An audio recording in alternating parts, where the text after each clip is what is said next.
I'm here today with Reverend Thomas O'Brien of the Memorial Congregational Church in Sudbury, Massachusetts. We're going to talk about his upcoming sabbatical leave in the summer of 2015. The first question I have for you, Tom, is what is a sabbatical? Well, some people may be familiar with the idea of a sabbatical from some other fields that are out there. In academics and other professional fields, professionals will take time away to concentrate on a specific aspect of their job, maybe doing some research or putting a book together.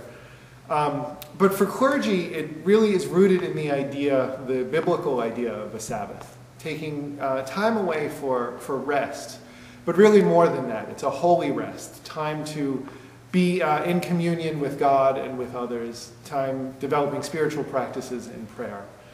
And for a pastor, we can often be on 24 hours a day, 7 days a week. And it's been shown that it's really helpful for a pastor to just completely unplug from the church for a few months and step away from the daily tasks. That sounds great, but it's not something I'm acquainted with, at least at Memorial Congregational Church. How did this come about? Back when I was still in seminary, the church that I was attending at the time had a pastor who went on sabbatical. And I saw that the difference that he went through from before and after the sabbatical. He came back with a real renewed energy, some great new ideas, and really seemed to be ready to be with the church for many more years. So when I was interviewing at MCC, I spoke with the search team, and I told them that I was really interested in planning for a sabbatical and wanted to not have this be a surprise, so talked about maybe planning for a sabbatical about 5 to 7 years out. And in at least recent memory, there's never been a pastor at MCC who's had a sabbatical. So they weren't quite sure about that, but they agreed to think about it and to revisit the idea.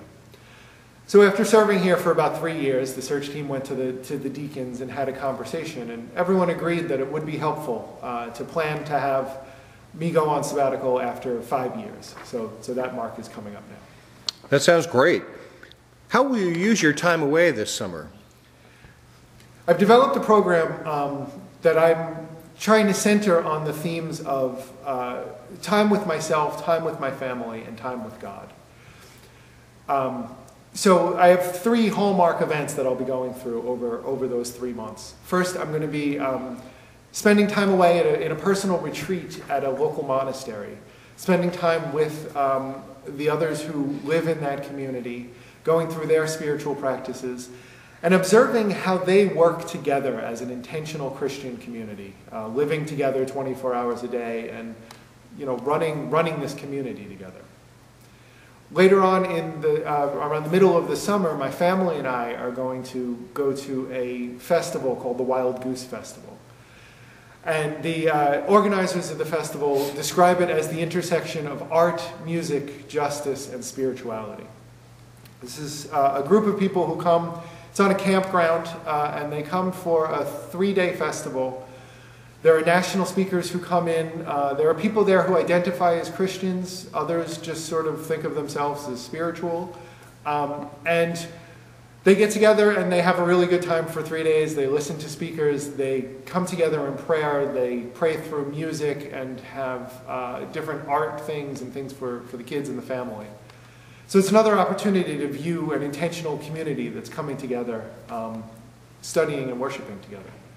And then at the end of the summer, my family and I will be traveling to Ireland, spending a week together in a cottage in a quiet town in the middle of nowhere, just focusing on one another and really spending time together.